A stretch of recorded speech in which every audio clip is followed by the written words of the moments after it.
గల్లీ స్థాయి అధికారం వస్తేనే ఢిల్లీ దాకా కబ్జాలు చేద్దామని చూస్తున్న తరుణంలో ఆస్తులు పెంపుదలకు అధికారాన్ని మంత్రదండంగా మార్చుకుంటున్న ఈ కాలంలో ఆగర్భ శ్రీమంతుడిగా పుట్టి బాల్యం నుంచే రాజలాంఛనాల్లో ఎదిగిన మహారాజా దర్పాన్ని అధికార దండాన్ని వదులుకున్నారంటే నమ్మలేం. యవ్వనంలో అపార సంపద సౌకర్యాలు ఏది కావాలంటే అది దొరికేంత స్వేచ్ఛను అనుభవించిన వేల ఎకరాలను సామాన్యుల చదువులు ప్రజల బాగోగుల కోసం రాసేశారంటే నమ్మలేం.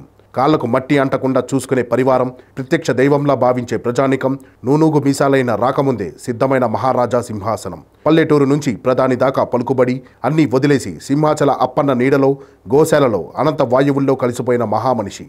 ఆయనే ఆంధ్రావని ముద్దుబిడ్డ పూసపాటి విజయరామ గజపతిరాజు. ప్రజల నోళ్లల్లో నేటికి ఏనాటికి ముద్దుగా వినిపించే పీవీజీ రాజు. ఆయన శతజయంతి వత్సర వేళ ఆంధ్రావని ఘన నివాళి పలుకుతోంది. దేశంలోని చాలామంది సంస్థానాధీశుల్లో రాజులు మహారాజుల్లా ప్రజల సొమ్ముతో విలాసాలు చేయలేదు. ఖరీదైన కార్లు వస్తువులపై ఖర్చు చేయలేదు.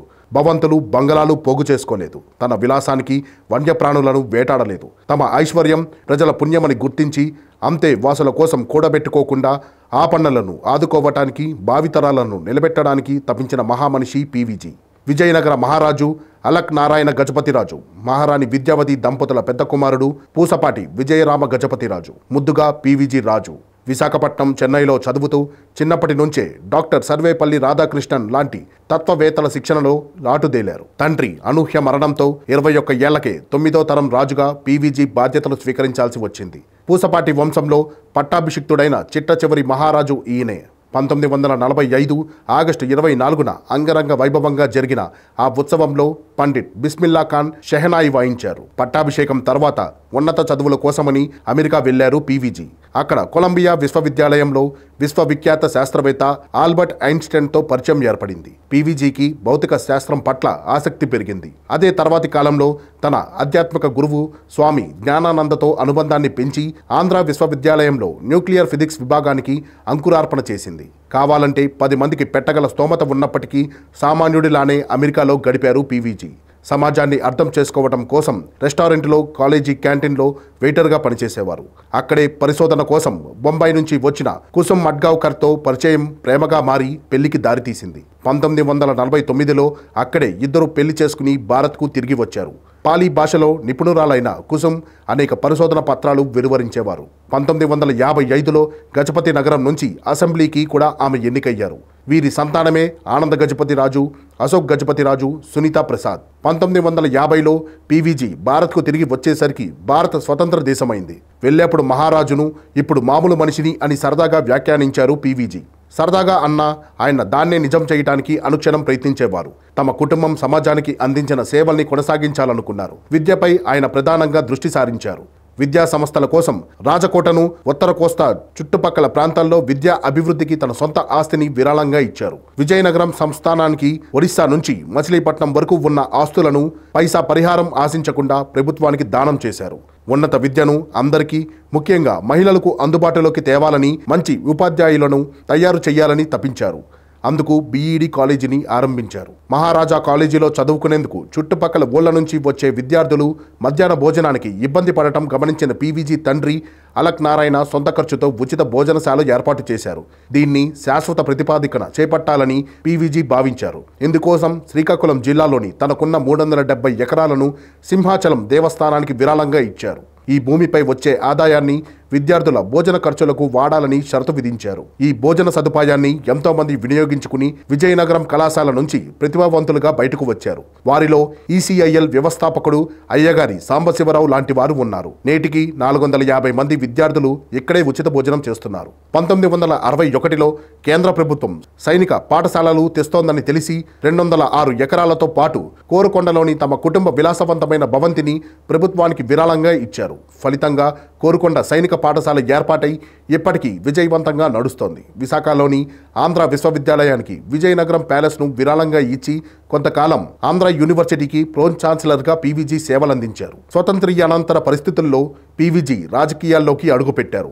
ఆగర్భ శ్రీమంతుడు సోషలిస్ట్ పార్టీని ఎంచుకోవటం అందరినీ ఆశ్చర్యపరిచింది. జయప్రకాష్ నారాయణ్, రామ్ మనోహర్ లోహియా, అచ్యుత్ పట్వర్ధన్, జేబీ కృపాలని, అశోక్ మెహతా లాంటి సోషలిస్టు నేతల ప్రభావం చెన్నైలో చదువుకునే రోజుల నుంచే పీవీజీపై పడింది.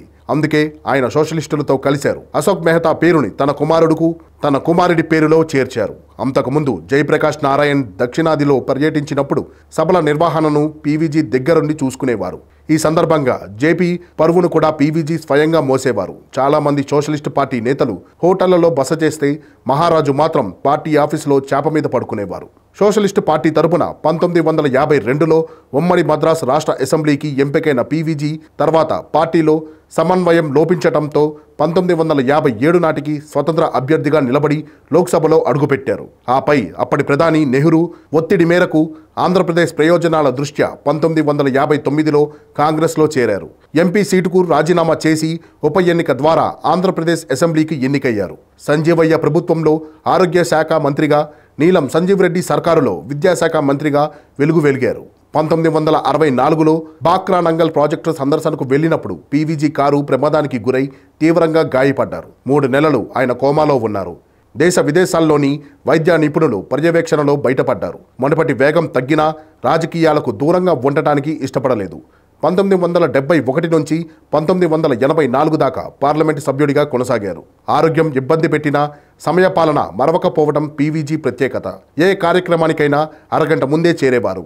డ్రైవర్ను పెట్టుకునే స్తోమత ఉన్న రోల్స్ రాయ్స్ లాంటి విలాసవంతమైన కారులో వచ్చే వీలున్న ఫియట్ కారును తానే స్వయంగా నడుపుతూ పార్లమెంటుకు వచ్చి ప్రశ్నోత్తరాల సమయానికల్లా సీటులో కూర్చునేవారు. పార్లమెంటులో ఆయన హాజరీ 100% అంటే అతిశయోక్తి కాదు. విద్యతో పాటు ఆయనకు అత్యంత ఇష్టమైన అంశాలు వ్యవసాయం. దేశంలో బ్రహ్మపుత్ర నుంచి కావేరీ వరకు నదుల అనుసంధానం జరగాలని వాదించారు. గోదావరి కృష్ణా జలాల అనుసంధానంతో ప్రస్తుతం పోలవరం ప్రాజెక్టుగా పిలుచుకునే శ్రీరామపాద సాగర్ను కోరుకున్నారు. విద్యాశాఖ మంత్రిగా భారీ స్థాయిలో ఉపాధ్యాయ నియామకాలు చేపట్టి విద్యను అందరికీ అందుబాటులోకి తెచ్చారు పీవీజీ. ఉపాధ్యాయులందరికీ పిల్లలకు బోధనపై బేసిక్ ట్రైనింగ్ స్కూళ్ల ద్వారా ప్రత్యేక శిక్షణ ఇప్పించారు. సెకండరీ, హయ్యర్ సెకండరీ విద్య కూడా అందరికీ అందుబాటులోకి వచ్చేలా ప్రైవేటు విద్యా సంస్థలకు ప్రభుత్వ గ్రాంట్ ఇన్ ఎయిడ్ పథకాన్ని ప్రారంభించింది పీవీజీయే. అంతకుముందు వైద్యాశాఖ మంత్రిగా వైద్య కళాశాలల్లో సీట్ల సంఖ్యను పెంచారు. మహిళలను వైద్య విద్యపైన ప్రోత్సహించారు. ఆయుర్వేద, యునానీ లాంటి సంప్రదాయ వైద్య పద్ధతుల గురించి ఆధునిక వైద్య విద్యలో నేర్పాలని ఆకాంక్షించేవారు. సింహాచలం గుడి అంటే పీవీజీకి ఎంతో ప్రీతి. దేవస్థాన ట్రస్టుపై ఆయనకు తిరుగులేని అధికారం ఉన్నా ఈ ఆస్తిపాస్తులన్నీ దేవుడివని, వాటికి తను కేవలం ధర్మకర్తనని మాత్రమే అనుక్షణం భావించేవారు. దేవాలయ సొమ్ముతో కాకుండా తన సొంత డబ్బు ఖర్చు చేసి కొండపైకి రోడ్డు వేయించారు. అంతేకాదు సింహాచలం దేవాలయంలోకి దళితులకు దర్శనం కల్పించాలని ఆయనే నిర్ణయించారు. కొంతమంది సంప్రదాయవాదులు అడ్డు చెప్పినా ఆయన వారిని ఖాతరు చెయ్యలేదు. వ్యక్తిగతంగా కూడా అంటరానితనాన్ని ఆయనే దూరంగా పెట్టారు. అప్పటి దళిత ఎమ్మెల్యే గంట్లాన సూర్యనారాయణను తనతో పాటు కూర్చోబెట్టుకుని భోజనం చేశారు. అప్పట్లో అది సంచలనం. చివరకు తన శేష జీవితాన్ని కూడా అప్పన్న వద్దే అంకితం చేశారు పీవీజీ. 60 ఏళ్ల తర్వాత ఆస్తులు, అంతస్తులు, భవంతులు అన్నీ వదిలి వానప్రస్థాశ్రమాన్ని స్వీకరించారు. సింహాచలం గోశాలలో దైవ చింతనలో గడిపారు. 1995 నవంబర్ 14న కన్నుమూశారు. మహారాజు సాధారణ సాధువుగా మారి ప్రజల హృదయాల్లో చిరస్థాయిగా నిలిచిపోయారు. అందుకే రాజు జీవించు రాతి విగ్రహంలందు సుఖవి జీవించు ప్రజల నాల్కులందు అతడెలగలడు యావత్ ప్రపంచమందు ఇతడెలగలడు ఇహము పరము అనే జాషువా మాటలు విజయనగరం రాజులకు వర్తించవు. ఎన్ని ఏళ్లైనా విజయనగరం మహారాజు డాక్టర్ పీవీజీ రాజు పేరు ఎల్లాలు లేని సీమలో ప్రజల నాలుకలపైనే కాదు, వారి మనోఫలకం పైన విరజిల్లుతూనే ఉంటుంది. తండ్రి అలక్ నారాయణ పేరిట Maharaja Alak Narayan society of arts and science trust సొసైటీని ఏర్పాటు చేశారు పీవీజీ. తనకు వంశపార్యపర్యంగా వచ్చిన 15,000 ఎకరాల ఆస్తులను ఈ ట్రస్టుకు రాసేశారు. ఆ వెంటనే 300 ఏళ్లగా తమ కుటుంబం ఉంటున్న విజయనగరం కోటను ఖాళీ చేసి ట్రస్టుకు ఇచ్చేశారు. 1962లో అక్కడే మహారాజా మహిళా కళాశాల ఆరంభమైంది. మ్యాన్సెస్ ట్రస్ట్ పరిధిలో 105 దేవాలయాలు, 14,800 ఎకరాల భూములు, 13 విద్యా సంస్థలు ఉన్నాయి. విద్యా సంస్థల కోసం బ్యాంకుల్లో 124 కోట్ల డిపాజిట్లు వేశారు. ఏడాదికి 7 కోట్ల వరకు ట్రస్ట్ నుంచి సంస్థలకు అందుతాయి. ప్రస్తుతం విద్యా సంస్థల్లో 700 మంది సిబ్బంది, 10,500 మంది విద్యార్థులు ఉన్నారు.